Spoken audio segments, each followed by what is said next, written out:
Questions persist about the shooting death of a black South Carolina motorist after the release of dashboard video of a traffic stop that led to a white officer being charged with murder. The dashcam footage released by state police on Thursday showed North Charleston officer Michael Thomas Slager pulling over motorist Walter Scott for a broken brake light last weekend. Saturday's traffic stop opens routinely as Scott is stopped in a used Mercedes he had bought days earlier, footage from the patrol car showed. The white officer is seen walking toward the driver's window, requesting Scott's license and registration. Slager then returns to his cruiser. The video also shows Scott beginning to get out of the car, his right hand raised above his head.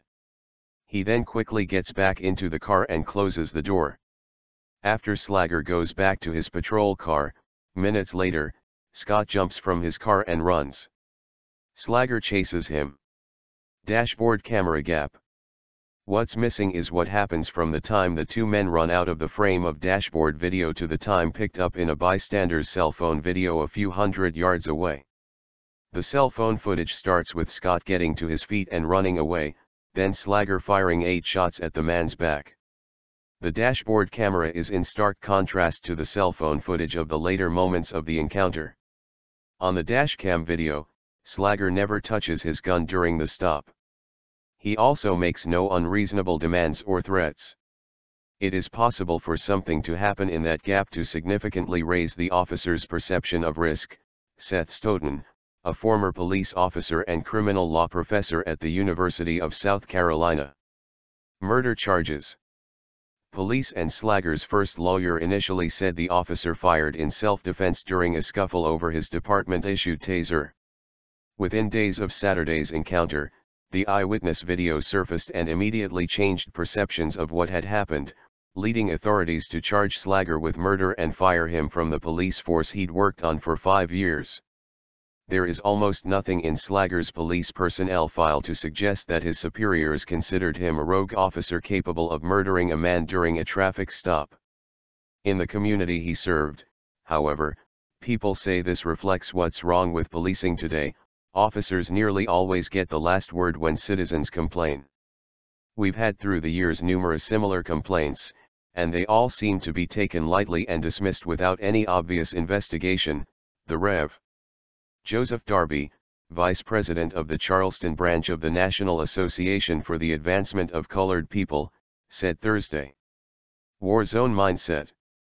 The mostly black neighborhood where the shooting took place is far from unique, said Melvin Tucker, a former FBI agent and police chief in 4 southern cities who often testifies in police misconduct cases. Nationwide, training that pushes preemptive action, military experience that creates a war zone mindset, and legal system favoring police in misconduct cases all lead to scenarios where officers see the people they serve as enemies, he said. It's not just training. It's not just unreasonable fear.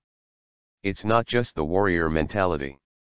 It's not just court decisions that almost encourage the use of it. It is not just race, Tucker said. It is all of that.